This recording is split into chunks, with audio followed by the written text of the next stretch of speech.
kepada pengurus majelis, kepada pihak pengurusan surau dan seluruh ahli jawatan kuasa yang saya hormati, hadirin dan hadirat muslimin muslimat yang dirahmati oleh Allah Subhanahu wa taala. Seperti disampaikan tadi bahwa seseorang itu bila dicintai oleh Allah Subhanahu wa taala maka akan dipersenangkan dengan kebaikan dan dimudahkan untuk melakukan kebaikan. Innallaha idza ahabba 'abdan hubbiba ilaihi al-ma'ruf wa wujjiha ila fi'alihi.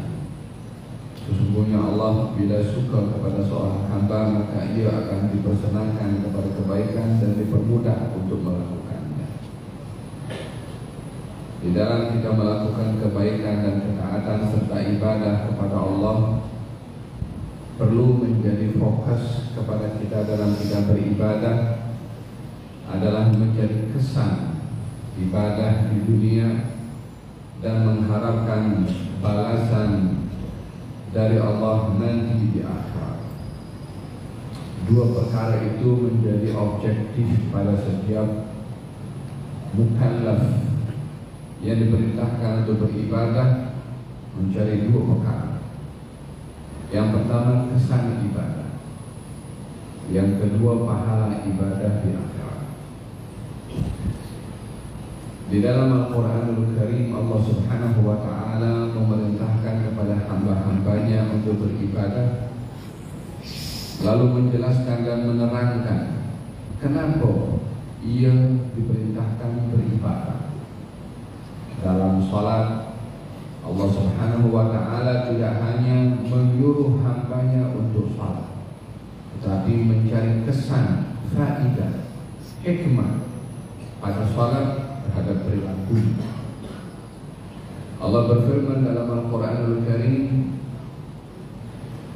Inna salata tanha 'anil fahsya'i wal munkar wa aqimus salah inna salata tanha 'anil fahsya'i wal munkar.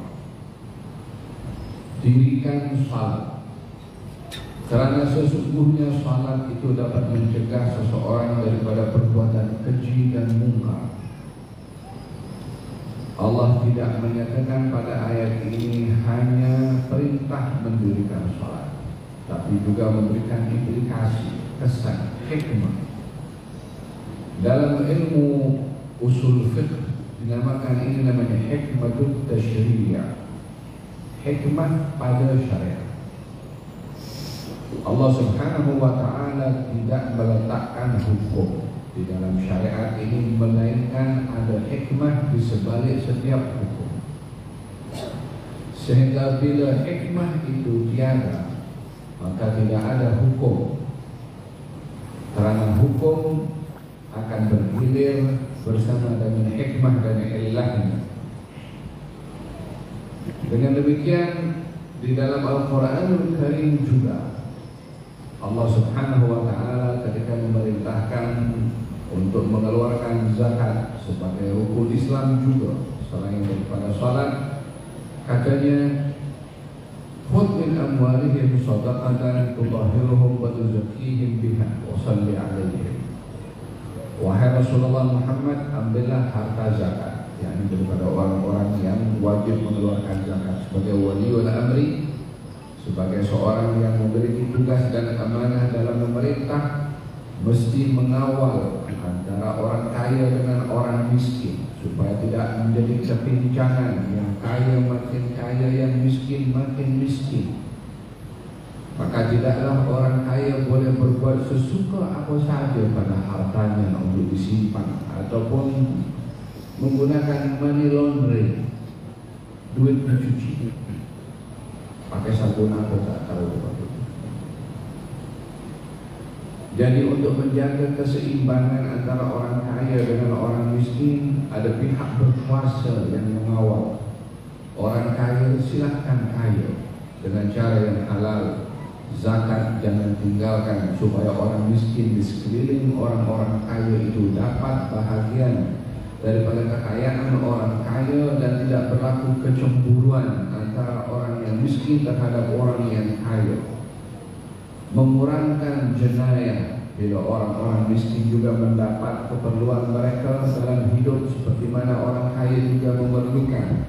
Maka di sini ada perintah dari Allah kepada para pemerintah untuk mengawal tentang zakat, untuk menjaga perhubungan antara orang kaya dan juga orang miskin. Khudh min amwalihim, ambil harta zakat.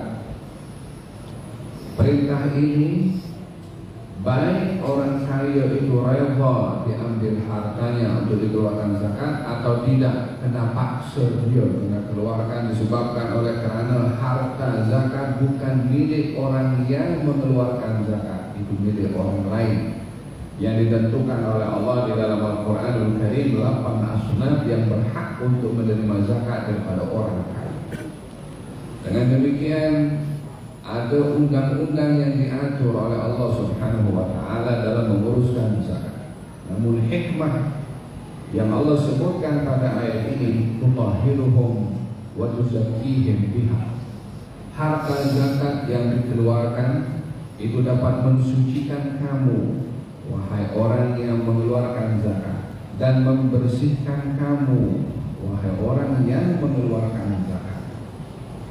Jadi pada zakat ini Allah meletakkan hikmah tasyri'iyah, hikmah disyariatkan dengan zakat. Manfaatnya bukan kembali kepada orang yang menerima zakat, yang mendapatkan untung lebih bukan si miskin yang menerima zakat. Sehingga orang kaya akan mendakwa dirinya berjasa kepada orang miskin. Tidak, Anda tidak berjasa kepada orang miskin. Itu hak mereka yang Allah tetapkan. Tapi Anda yang mendapatkan jasa disebabkan orang miskin, kerana dengan Anda memberi duit zakat kepada orang miskin yang ditetapkan oleh Allah, Allah berikan kepada orang kaya dua. Yang pertama at-tathhir, pensucian. Yang kedua adalah tazkiyah, pembersihan. Apa maksud daripada tazkiyah dan tathhir? Tutahhiruhum wa tuzakkihim. Tutahhiruhum, membersihkan, tuzakkihim, mensucikan. Artinya orang yang mengeluarkan zakat, hartanya akan bersih daripada bercampur dengan hak orang lain.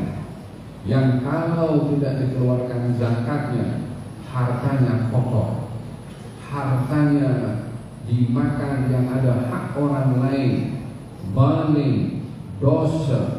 Dengan demikian dia makan harta kotor, keluarganya makan harta kotor, anaknya makan harta yang kotor jika tidak dikeluarkan zakatnya.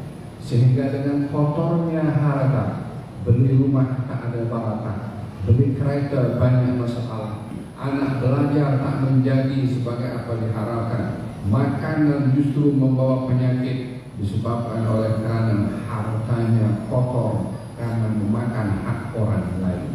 Tutahhiruhum, keluarkan zakat, ambil daripada mereka zakat, karena harta zakat membersihkan mereka daripada makan hak orang lain. Wa tuzakkihim, dan harta zakat yang dikeluarkan mensucikan jiwa orang yang mengeluarkan zakat. Orang yang mengeluarkan zakat hatinya akan menjadi lunak dan lembut.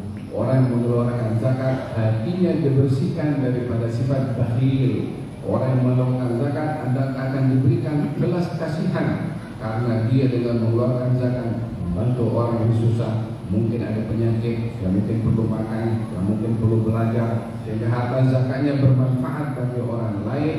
Dengan demikian Allah meletakkan hikmah disyariatkannya zakat bagi orang yang mengeluarkan zakat. At-tathhir wa tazkiyah, pensucian dan juga kebersihan, itu baru kepada yang mengeluarkan zakat. Belum lagi kepada yang menerima zakat, belum lagi masalah yang didapat antara orang kaya dengan orang miskin. Terlalu banyak hikmah yang disebutkan di dalam syariat. Ini kenapa zakat disyariatkan, kenapa salat disyariatkan. Demikian juga haji. Seseorang disyariatkan pergi ke haji, korban harta, korban tenaga. Kenapa kita tidak boleh buat Ka'bah dijadikan depan surau ini, buatlah Hajar Aswad kat situ, buatlah jalur situ menuju ke kawasan pemanjang, buat sa'i antara Safa dengan Marwah, bagi bukit sikit haji dekat Malaysia, dekat sebelah Surau Kasam. Sama-sama melakukan hal yang sama juga, pusingan 7 kali, sa'i pun juga, tapi tidak disuruh pergi sana untuk kita korban, untuk kita memakai pakaian yang kita rasanya tak selesa dengan memakai kain ihram. Selama memakai kain ihram tak boleh pakai wangi-wangian, tak boleh mendekati kepada pasangan, tak boleh kita memakai bahan yang berjahit, tak boleh berburu, macam-macam pantang larangnya. Kenapa kita buat seperti itu? Kenapa kita mesti pergi tawaf? Kenapa kita pergi sa'i? Setiap ibadah yang diperintahkan oleh Allah ada hikmahnya. Bukan tempatnya saya nak bahas di sini masing-masing pada hikmah tersebut. Namun yang ingin saya sampaikan adalah setiap perintah di dalam syariat carilah hikmahnya. Jangan sekedar kita cukup salat tanpa kita memerhati sejauh mana kesan dan hikmah salat itu saya lakukan. Jangan hanya kita bersedekah dan berzakat sebelum kita memastikan sejauh mana kita kesan daripada zakat itu. Sama juga dengan haji, sama juga dengan puasa. Carilah hikmah pada ibadah. Di dalam masalah puasa, karena kita bersempena dengan datangnya bulan Ramadan dan Muharram, apa hikmah? Puasa itu disyariatkan. Kita di dalam hadis Nabi Muhammad SAW, beliau ada menyebutkan demikian: Kam min sha'imin laysa lahu min siyamihi illa al-ju' wal 'atash. Berapa ramai orang itu puasa, tapi tak dapat pahala puasa kecuali haus dan lapar saja. Dia puasa, tapi dia tak dapat hikmah puasa. Wa kam min qa'imin laysa lahu min qiyamihi illa as-sahar wal ta'ab. Berapa ramai orang salat, tapi tak dapat fadilah apa-apa pada salatnya kecuali letih sahaja. Disebutkan seorang perempuan di zaman baginda Rasulullah sallallahu alaihi wasallam yang dia salat dan dia amat menjaga salat. Problem kepada perempuan itu tidak mengambil hikmah pada salat, sehingga salatnya dilakukan, maksiatnya pun wajar. Dikatakan, ya Rasulullah, ada seorang perempuan itu, dia menjaga salat, hanya dia suka mengganggu jirannya. Kata Nabi, dia finnar, dia di neraka. Katanya, ya Rasulullah, ada perempuan yang lain, salatnya biasa saja, tak seperti yang pertama tadi, sederhana, yang fardu, fokus kepada yang fardu, tapi dia perbuatannya tak pernah mengganggu jirannya. Kata Nabi, dia di jannah, dia di surga. Apa beza pada kedua orang ini? Yang satu soalnya lebih banyak daripada yang pertama, daripada yang kedua, hanya dia di neraka. Yang kedua itu tak lebih banyak daripada yang pertama dalam soalnya, tapi dia di surga. Kesan pada soal, hikmah pada ibadah, implikasi pada ibadah yang kita lakukan. Oleh sebab itu, fokus dalam ibadah ini kepada implikasinya. Kita dalam beribadah, sedar atau tidak, kita cari impact pada salat atau tidak, kita mengambil berat tentang perubahan pada diri sendiri dalam ibadah atau tidak, natijahnya sama, penghujungnya sama. Kita pasti akan jumpa dengan Tuhan yang akan bertanya sejauh mana dia akan sejauh mana orang itu mendapat kesan dan hikmah pada ibadah yang dia lakukan.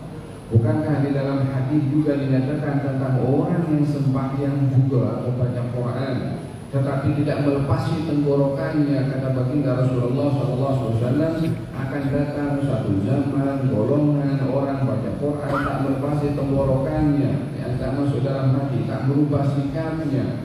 Yakhruduna min ad-din kama yakhrudus sahmu min ar-ramiyah. Perbuatan orang itu keluar daripada umpama keluarnya anak panah daripada busurnya.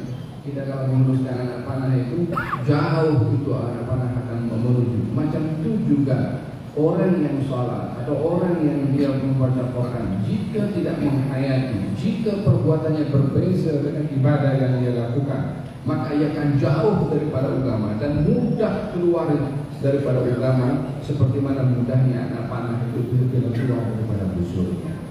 Dengan demikian, ibadah perlu diikat dengan kita mencari kesan dan hikmah pada ibadah. Pada ibadah puasa, Allah Subhanahu wa Ta'ala meletakkan hikmah pada ibadah puasa itu adalah dengan takwa. Ayat yang selalu didengarkan kepada kita bila sudah dekat dengan bulan Ramadan, firman Allah Subhanahu wa Ta'ala, Ya ayyuhalladzina amanu kutiba 'alaikumusiyam kama kutiba 'alal ladzina min qablikum la'allakum tattaqun ayyaman ma'dudat. Wahai orang-orang beriman, diwajibkan kepada kamu atas kamu puasa seperti diwajibkan kepada umat-umat sebelum kamu, agar supaya kamu menjadi orang yang bertakwa. Ayyaman ma'dudat, dan puasa itu adalah pada hari-hari yang ditentukan, yakni Ramadan. Kewajiban berpuasa bagi umat Islam hanya di bulan Ramadan sahaja. Selain daripada bulan Ramadan bukan menjadi suatu kewajiban, kecuali bila ia ingin melakukan yang sunnah atau bernazar atau kafarah, maka nazar dan kafarah atau qada akan menjadi wajib kepada si fulan tadi karena nazarnya atau kafarahnya atau qadanya. Namun secara umumnya kewajiban berpuasa hanya pada bulan Ramadan. Selain daripadanya tak ada kewajiban berpuasa. Ramadan adalah bulan yang disebutkan oleh Allah di dalam Al-Quran Karim, dan satu-satunya bulan disebutkan oleh Allah dalam Al-Quran. Tak ada sebutan Safar, tak ada Rabiul Awal atau Rabiul Tsani atau Jumadil Awal atau Jumadil Tsani atau Rajab atau Sya'ban atau Syawal atau Dzulqa'dah atau Dzulhijjah. Yang ada hanya sebutan bulan Ramadan, syahrul Ramadan alladzi unzila fihi Qur'an hudan lin-nasi wa bayyinatin minal huda wal furqan. Bulan Ramadan adalah bulan diturunkannya Al-Qur'anul Karim. Dan kewajiban berpuasa di bulan Ramadan berlaku pada tahun kedua daripada hijrahnya Rasulullah sallallahu alaihi wasallam, yakni setelah lebih kurang 15 tahun Nabi diangkat menjadi Nabi, barulah kewajiban Ramadan diwajibkan. Sebelumnya tidak ada kewajiban berpuasa di bulan Ramadan, yang ada berpuasa di bulan Muharram. Maka setelah diwajibkan berpuasa di bulan Ramadan pada tahun kedua daripada hijrahnya Rasulullah, maka dia ada lagi kewajiban berpuasa pada bulan-bulan yang lainnya termasuk Muharram, melainkan hanya bulan Ramadan sahaja. Di saat puasa Ramadan diwajibkan pada tahun kedua, pada tahun yang sama berlaku peperangan Badar, yakni turunnya kewajiban bulan puasa Ramadan lebih kurang di bulan Sya'ban. Di bulan Ramadan berlaku peperangan Badar, peperangan yang terbesar berlaku di zaman baginda Rasulullah. Kaum muslimin sedang berpuasa walaupun dalam keadaan berperang. Walaupun dalam keadaan berperang, mereka juga tetap berpuasa. Apa sebab? Pada bulan yang lalu, bulan Sya'ban, ada kewajiban berpuasa. Bulan Ramadan mereka berpuasa, dan pada bulan itu juga berlaku peperangan. Tidaklah ditinggalkan puasa Ramadan oleh kaum muslimin walaupun dalam situasi perang. Apa yang berlaku kepada umat Islam di zaman ini? Kadang-kadang karena letih bekerja daripada pagi sampai petang di bawah aircon, kemudian sedap juga sejuk, kemudian tak banyak kerja, tak perlu menunggang kuda pusing sana pusing sini, tapi letih berpuasa ini sehingga dia pun tinggalkan puasa, tutup bilik kunci, seakan-akan Allah tidak melihat perbuatannya. Di mana anda akan bersembunyi? Kenapa berbuat begitu? Muslim atau bukan muslim anda ini beriman kepada Tuhan yang mantap kepada perbuatan anda atau tidak? Adakah ini kewajiban hanya kepada orang-orang yang duduk saja tak bekerja? Kaum muslimin dahulu berjihad naik kuda, apa semua berperang melawan musuh pun juga dalam keadaan berpuasa. Apa susahnya kita berpuasa sedikit dengan situasi kerja, sehingga macam-macam alasan bila sudah bulan puasa, 1001 alasan yang dijadikan oleh sebahagian orang yang suka mencari-cari excuse, kadang-kadang mengabaikan puasanya ataupun kadang-kadang mencari alasan-alasan yang lainnya sehingga ia adalah golongan orang-orang yang merugi di dunia. Ingat, apa yang Anda buat itu yang Anda tanam, dan apa yang Anda tanam itu juga yang Anda akan menuai. Tak akan orang lain akan menanggung nanti kita berjumpa dengan Allah Subhanahu wa taala. Ya Allah, saya tak perasan, ya Allah, kalau akan dihisab oleh Engkau nanti di hari kiamat pasal puasa ini. Tak ada, itu excuse tak ada semua. Rasulullah sudah menyampaikan, Quran sudah ada, hadis pun ada, orang-orang ulama menyampaikan pun sudah disampaikan. Tak ada lagi excuse kecuali malas sahaja bagi sebahagian orang yang hendak menerapkan puasa dengan sempurna. Demikian keadaan kaum muslimin di bulan Ramadan, dalam kondisi perang pun mereka tetap berpuasa menjalankan perintah Allah Subhanahu wa taala, ya Yahya khudhul kitabah biquwwah. Wahai Yahya, ambillah kitab ini dengan kuat. Artinya, bila seseorang itu mendapatkan perintah dari Allah, sikapilah perintah itu dengan sungguh-sungguh, ambil dengan sekuat mungkin untuk kita lakukan. Karena Allah tidak akan memerintahkan kepada hambanya, melainkan Allah tahu kalau hamba itu pasti mampu melakukannya. Orang kalau mengatakan tidak mampu berpuasa dalam kondisi kerja, maka dia akan mengatakan Allah itu tak tahu kalau kita tak mampu dalam kerja, kita tak perlu berpuasa, tak perlu berpuasa. Yang Tuhan itu siapa? Yang ciptakan masa itu siapa? Yang beri kekuatan kepada kita siapa? Kalau bukan Dia Subhanahu wa taala. Yang ada adalah gangguan daripada syaitan, was-was daripada syaitan yang mengganggu orang itu. Kalau kamu bekerja dan kamu tak boleh fokus, kalau kamu berpuasa tak boleh fokus dalam kerja, kalau kamu puasa nanti kamu boleh siap buat kerja, kalau berpuasa ubah cara mindset seperti itu. Kalau kita berpuasa makin kita cekap, kalau kita berpuasa makin barakah kita punya kerja, karena dalam keadaan melakukan perintahnya Allah Subhanahu wa taala. Walihada, seseorang yang meninggalkan puasa merupakan orang perbuatan dosa besar, hatta kalau diganti qada pun juga di hari yang lain, maka qada puasa tidak sama dengan dia melakukan ibadah puasa di bulan Ramadan, melainkan bila ada uzur-uzur yang syar'i yang boleh diterima, seperti dalam Al-Quran Al-Karim. Allah Subhanahu wa taala menyebutkan bila berada dalam keadaan safar atau dalam keadaan sakit, maka fa'iddatun min ayamin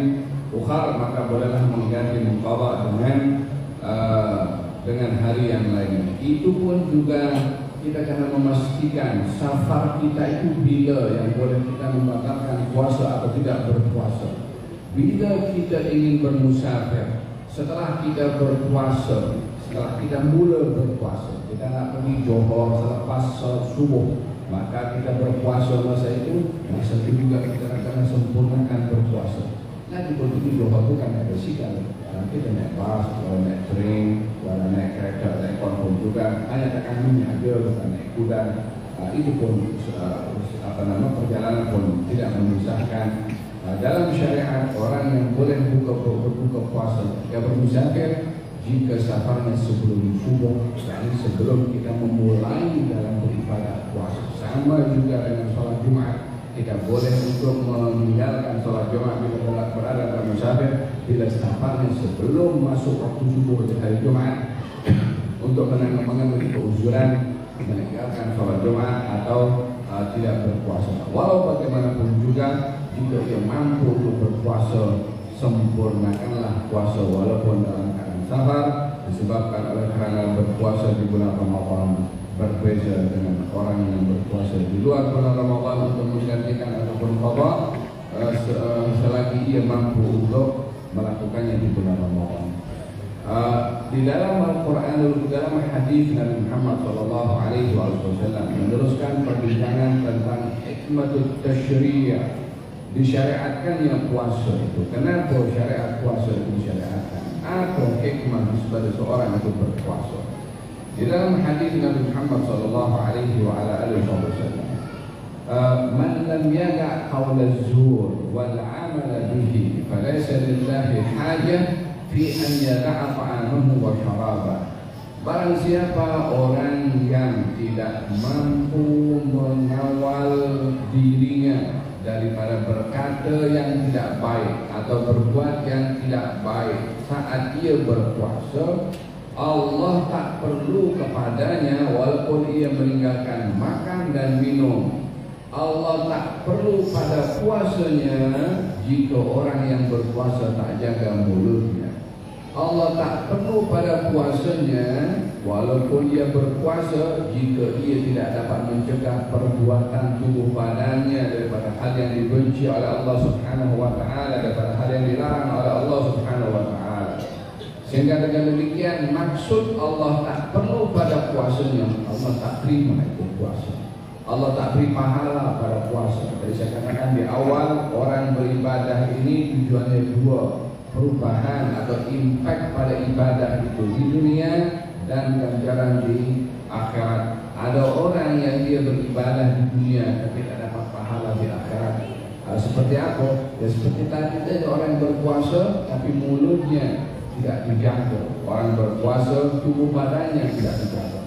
Matanya suka melihat aurat orang lain. Matanya suka memandang rendah pada orang lain. Mulutnya suka mengata pada orang lain. Telinganya sentiasa terbuka mendengarkan umpatan dan gosip orang lain. Tangannya mengambil hak orang lain. Kemaluannya digunakan untuk hal yang diharamkan. Ada semua puasa yang ia lakukan tak ada gunanya walaupun dia berpuasa di surau, bersahur di surau, mungkin dia tarawih pun di surau, mungkin pun dia membaca Quran Al-Karim, di akhirat tak ada apa-apa didapatkan. Bukan saya cakap, kata baginda Rasulullah, barang siapa yang tidak dapat mencegah dirinya daripada berkata yang tidak baik ataupun berbuat yang tidak baik saat ia berpuasa, maka Allah tak perlu pada puasanya. Allah tak terima puasanya disebabkan oleh kerana ia tidak dapat mencegah dirinya daripada perbuatan yang dilarang. Dengan demikian hikmah pada puasa bukan hanya meninggalkan makan dan minum sahaja. Dengan demikian berpuasa bukan hanya kita menjaga diri daripada hal yang menjadi pantang larang dalam berpuasa. Puasa transform, perubahan pada jati diri. Puasa perubahan kepada keadaan yang lebih baik. Puasa kontrol kita punya sikap. Puasa menjaga kita punya anggota tubuh badan daripada hal-hal yang dilarang. Dengan demikian bukanlah berpuasa terhad kepada zahir fisik sahaja. Oleh sebab yang demikian di situ ada puasa yang sahih dan puasa yang makbul. Puasa yang sah dan puasa yang makbul. Perbezaannya, orang yang berpuasa dan puasanya sahih, sah adalah orang yang dia menunaikan rukun-rukun puasa.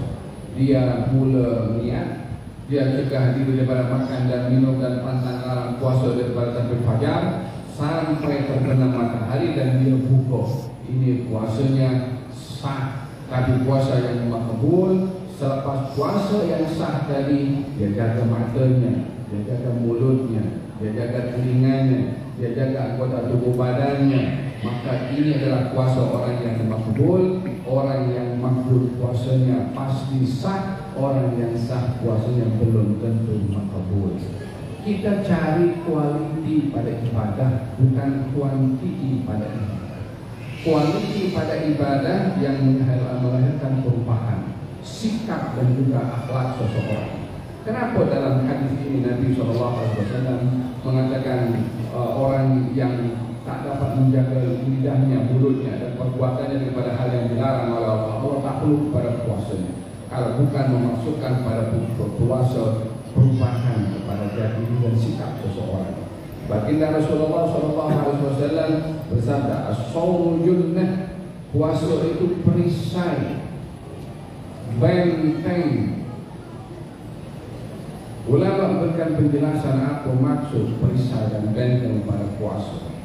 Ya, salah satunya puasa itu benteng daripada azab kubur ketika orang itu masuk ke dalam kubur kalau ia menunaikan puasanya. Laluan datangnya azab kubur itu akan dihalang oleh amal ibadah puasa, karena puasa itu benteng kepada seseorang yang berpuasa daripada azabnya Allah Subhanahu wa taala. Puasa itu juga benteng daripada nerakanya Allah Subhanahu wa taala. Jadi puasa memiliki implikasi di akhirat seperti yang saya sebutkan tadi. Namun puasa juga mesti memiliki implikasi kesan kepada seseorang berpuasa di dunia sebelum di akhirat. Saya katakan daripada awal ini, saya katakan ibadah kesannya itu mesti dicari di dunia dan balasannya di akhirat. Lalu kita kalau beribadah puasa, apa implikasi pada ibadah puasa yang kita lakukan di dunia, yang kalau kita dapat tanda implikasi itu di dunia, di akhirat confirm kita dapat. Oleh sebab itu cari impact dan hikmah pada puasa yang kita lakukan. Kata baginda Rasulullah, puasa itu perisai, membentengi seseorang daripada emosinya, menjaga seseorang daripada kerana sikap jahatnya, menjaga, menghalang seseorang daripada perbuatan yang membinasakan dan merugikan kepadanya. Di dalam hadis Nabi Muhammad SAW, "Fa'idha kana shawmu yawmi ahadikum fala yarfuth." Kalau kamu sedang berpuasa, setelah diberitahukan kalau berpuasa itu perisai, kalau kamu berpuasa, fala yarfuth, jangan melakukan rafath. Apa itu rafath?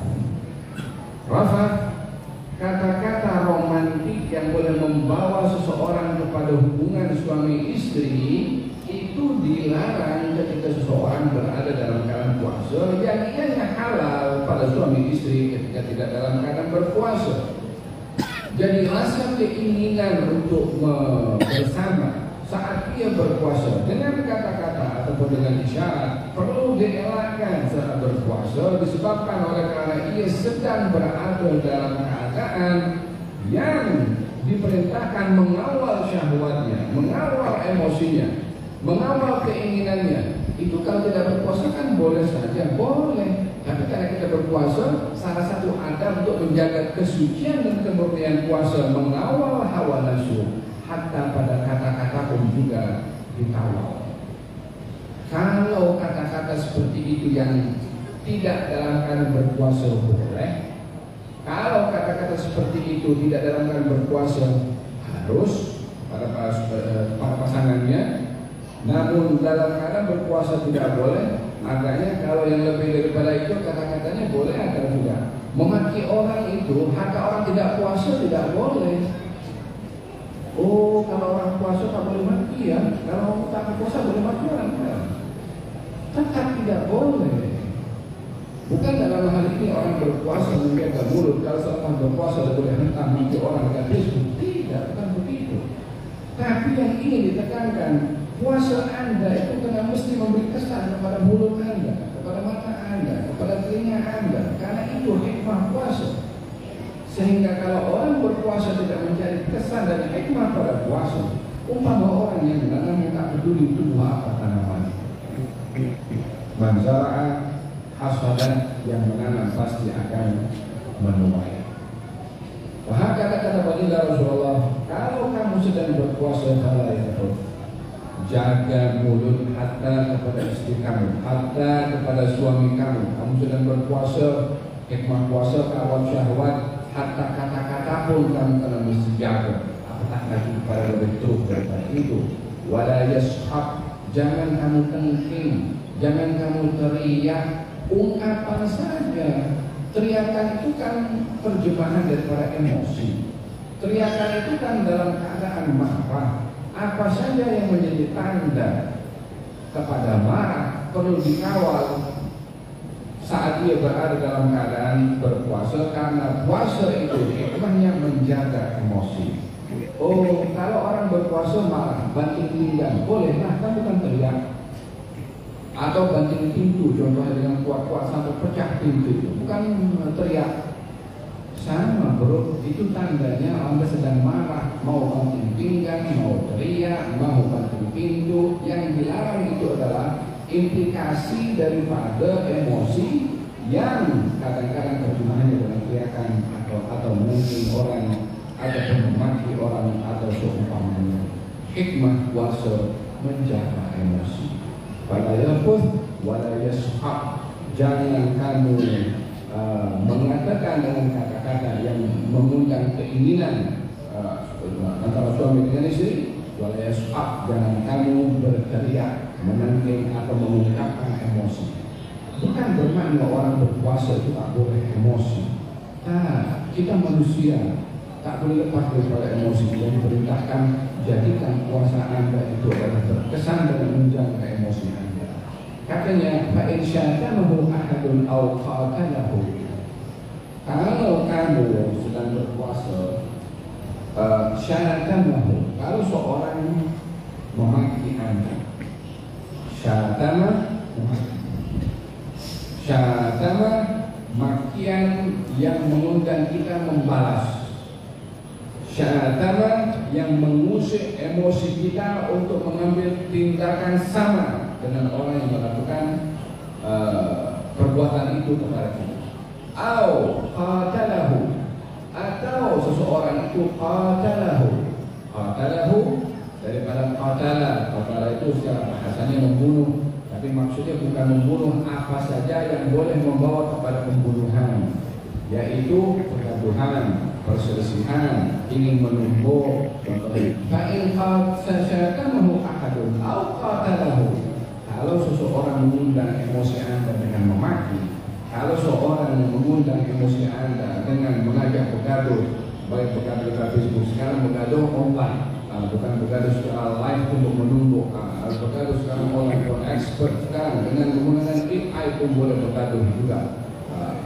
Wallah, tapi dalam hakikatnya kita bermuamalah dengan Allah ini internet dan teknologi, bukan sekedar mainan untuk kita syukur-syukur.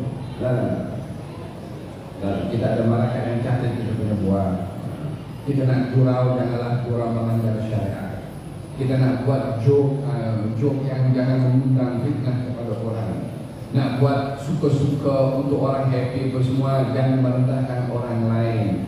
Perbuatan kita mahu joke tidak joke, ada malaikat yang akan catat.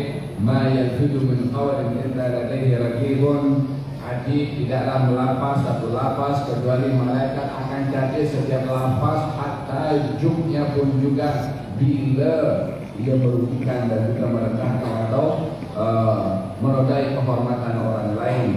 Kata baginda Rasulullah, fa insya'atamahu ahadun aw qatalahu, kalau ada orang mengusik emosi Anda untuk memaki atau mengajak bergaduh atau berselisih, falyaqul inni sha'im marratain, katakan kepada dia, saya sedang berpuasa 2 kali. Belum mengatakan saya sedang berpuasa, saya sedang berpuasa.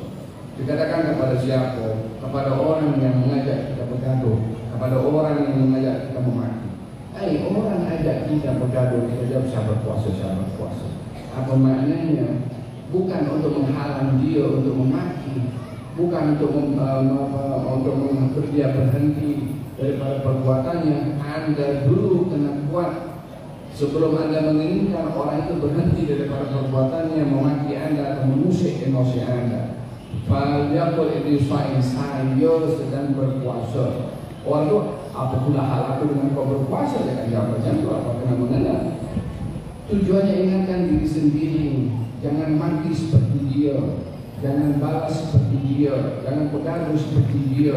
Ingatkan yang berpuasa. Untuk apa dia ingatkan diri sedang berpuasa? Supaya dia tidak digugurkan pahala puasanya atau mati seperti dia. Kalau bergaduh sama dengan dia, dengan demikian dia sudah meninggalkan makan dan minum, tak ada pahala diberikan disebabkan oleh kerana gagal dalam menjaga emosi ketika diajak untuk berselisih oleh orang lain. Emosi ini bukan hanya kita berhadapan langsung, tapi dekat Facebook, dekat WhatsApp, dekat pejabat, di mana saja, hatta di jalan raya, ketika orang dalam keadaan jam, ada tekan phone, atau orang potong kita dengan cara tidak sopan. Jaga emosi. Ini sha'im, saya sedang berpuasa marratain, 2 kali. Katanya kenapa 2 kali? Kenapa tidak sekali? Kenapa tidak 3 kali sahaja? Karena agar supaya yang pertama untuk mengingatkan diri sendiri, yang kedua untuk menguatkan sekali lagi supaya tidak tergelincir. Yang pertama boleh tahan, maki-maki, dia pun akhirnya meluat maki juga kepada orang itu, gagallah dia daripada hasil puasa yang diharapkan kepada Allah Subhanahu wa taala.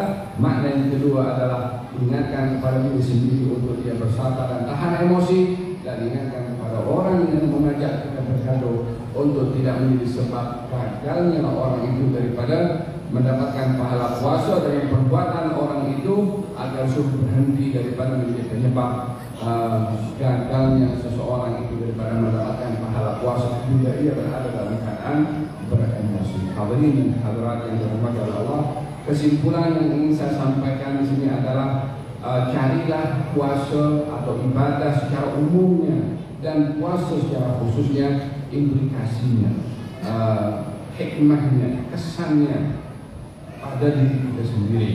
Oleh sebab itu ada beberapa hal yang perlu untuk diperhati dalam kita beribadah, dalam kita menyambut ibadah Ramadan. Biarlah kita terlebih dahulu merancang agar supaya kita sibuk di bulan Ramadan dengan hal-hal yang bermanfaat. Kata dalam doa yang wajib menjadi kebiasaan para sholihin untuk berdoa, Allahumma sallimni bi Ramadan wa sallim Ramadana li wa tasallamhu minni mutaqabbalan. Ya Allah, serahkan aku pada Ramadan, ini sampaikan aku ke Ramadan, dan serahkan Ramadan kepada aku, yakni jadikan aku orang yang sempurna dalam beribadah di bulan Ramadan. Wa tasallamhu minni mutaqabbalan, dan terimalah amal ibadah aku di bulan Ramadan. Itu doa yang perlu kita baca hari-hari, karena kita punya umur bukan kita yang awal. Apa yang akan berlaku hari esok, Allahu a'lam. Mudah-mudahan Allah Subhanahu wa taala menjadikan kita golongan orang-orang yang diperpanjang umur untuk mendapatkan bulan Ramadan yang mubarak. Amin, Allahumma amin. Sebagian orang ada rancang sampai bulan Ramadan, ajal terlebih dahulu mendahuluinya sehingga tidak dapat bulan Ramadan dan berpuasa di bulan Ramadan yang mubarak. Maka dengan demikian harapan kita kepada Allah, moga-moga Allah berikan peluang kepada kita di bulan Ramadan dan beribadah puasa dengan sempurna. Yang kedua, persiapkan di bulan Ramadan dengan niat-niat yang baik, karena dengan niat yang baik itu akan dinilai oleh Allah dengan pahala dalam catatan Allah, walaupun amal itu belum lagi dilakukan. Innamal a'malu binniyat. Amal itu akan dicatat pahalanya oleh Allah dengan niatnya, walaupun amalnya belum lagi dilakukan. Sehingga orang yang dia berniat, kalau sampai bulan Ramadan saya akan berpuasa, saya akan tadarus, saya akan etikaf, saya akan bagi makan risot kepada orang lain, semua niat-niat ini dicatat. Jika orang itu tak sampai ke bulan Ramadan, niatnya menjadi wasilah untuk mendapatkan dia pahala semua yang diniatkan kepada Allah Subhanahu wa taala, dengan catatan kalau dia sampai di bulan Ramadan, buat apa yang dia niatkan. Jangan niat banyak, mungkin saya mati sebelum Ramadan pun, jadi dalam sampai bulan Ramadan dia tak buat semua, tak jujur dalam niatnya. Yang ketiga, kita wajib mengetahui, mengulang kaji hukum hakam Ramadan. Walaupun kita sudah setiap tahun mendapatkan bulan Ramadan dan berpuasa di bulan Ramadan, alangkah baiknya kalau kita mengulang kaji dan belajar hukum hakam Ramadan. Macam mana cara berpuasa, apa pantang larangnya. Kadang-kadang orang pun juga berpuasa bulan Ramadan kemudian dia merokok. Apa saja rokok akan masuk dalam lah. Rokok itu tak membatalkan puasa. Dia sekian lama kalau dia berpuasa, kemudian tengah hari Ramadan dia merokok dengan dasar rokok itu tak masuk dalam yang membatalkan puasa. Dia tanpa sedar dia sudah hancurkan dirinya puasa dari awal sampai akhir disebabkan kejahilan. Maka hendaklah belajar berulang kaji dulu. Bagi mereka berada dalam keadaan uzur, tidak dapat berpuasa, bagaimana nak menggantikan puasanya, bagaimana nak bayar kafarahnya. Ada diulang kaji hukum hakam serta adab-adab dalam berpuasa yang sebahagiannya saya sebutkan dalam saya punya ceramah. Yang keempat, dalam kita memasuki bulan Ramadan, mulailah dengan taubat yang nasuha, taubat yang benar-benar. supaya kita masuk dalam bulan Ramadan dalam keadaan kita bersih daripada segala dosa, karena Ramadan bulan yang suci. Biarlah kita masuk bulan Ramadan dalam keadaan suci daripada segala dosa dengan bertaubat kepada Allah Subhanahu wa taala dengan syarat-syarat taubat yang sudah dijelaskan. Yang keenam, dalam kita menyambut kedatangan bulan Ramadan, bersedia untuk kita mengurangkan makan, yakni at-taqlil fi ta'am, sedikit dalam kita makan, dalam kita berbuka puasa. Ya, kita diperintahkan untuk berbuka puasa. Betul, dalam berbuka puasa itu rahmat dari Allah. Kata baginda Rasulullah, farhadan, ada dua kegembiraan bagi orang yang berpuasa. Kegembiraan pertama ketika berbuka, kegembiraan yang kedua ketika berjumpa dengan Tuhannya. Apa maksud daripada orang berbuka gembira?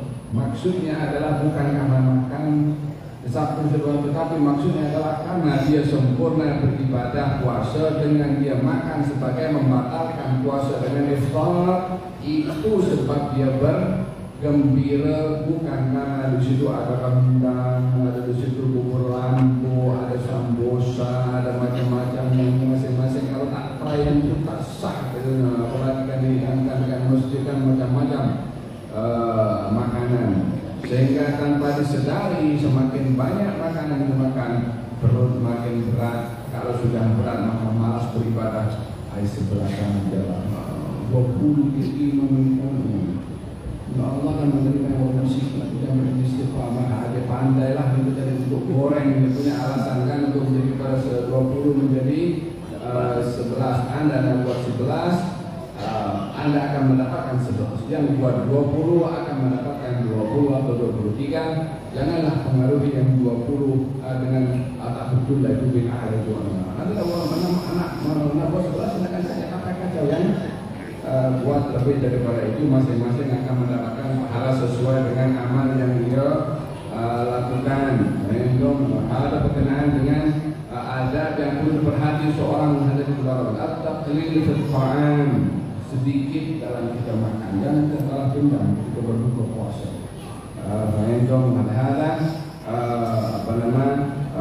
Perut ini kalau sudah kenyang maka badan akan menjadi berat. Kalau sudah berat maka tubuh badan pun akan menjadi lemah dan malas untuk beribadah kepada Allah Subhanahu wa taala. Kemudian ada yang berikutnya azam untuk kita membaca Al-Qur'anul Karim. Sebenarnya saya katakan daripada awal bulan Ramadan adalah bulan diturunkannya Al-Qur'anul Karim. Kemudian azam untuk kita khatamkan Quran. Kalau boleh dalam satu bulan at least kalau tidak sekali khatam. Baik kita darus atau kita baca di rumah. Adab yang berikutnya adalah mencari peluang untuk beriktikaf di rumah Allah Subhanahu wa taala. Karena amat digalakkan beriktikaf di masjid di lebih masa, khususnya di bulan Ramadan al-Mubarak dan khususnya pada 10 malam terakhir bulan Ramadan. Kemudian jadikan kebiasaan di bulan Ramadan al-Mubarak untuk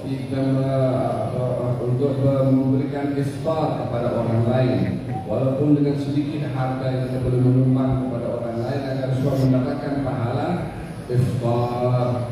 Ada beberapa hal yang perlu untuk kita persiapkan untuk memasuki bulan Ramadan al-Mubarak. Mudah-mudahan Allah Subhanahu wa taala memberikan kepada kita sehat walafiat untuk masuk bulan Ramadan dan beribadah dengan sempurna. Allahumma sallimna li Ramadan wa sallim Ramadan lana wa tasallamuhu minna mutaqabbalan ya arhamar rahimin. Allahumma barik lana fi ma Sya'ban wa ballighna Ramadan wa a'inna 'ala siyam wal qiyam wa tilawatil Qur'an wa ihfadhna min al-atham ya aziz ya 'allam ya arhamar rahimin. Mudah-mudahan puasa Ramadan yang kita lakukan memberikan kesan dan hikmah kepada kita di dunia dengan apa yang dijelaskan tadi, menjaga diri, menjaga hawa nafsu, menjaga anggota tubuh badan, menjaga emosi, menjaga lidah, dan menjaga segala anggota tubuh badan kita daripada hal-hal yang munkar, dan digerakkan untuk kita dapat melakukan yang baik itu di dunia dan mudah-mudahan di akhirat digolongkan oleh Allah dalam golongan orang-orang yang memasuki surganya Allah melalui pintu Ar-Rayyan, yaitu pintu orang-orang yang berpuasa. Ya, Alhamdulillah, mudah-mudahan puasa kita menjadi perisai kepada kita di dunia daripada maksiat, menjadi perisai kepada kita di barzakh daripada adab, menjadi perisai di akhirat daripada adab api neraka. Ya Arhamar Rahimin, ya Arhamar Rahimin. Wa sallallahu ala sayyidina Muhammadin wa ala alihi wasallam. Walhamdulillahi rabbil alamin. Wassalamu alaikum warahmatullahi wabarakatuh.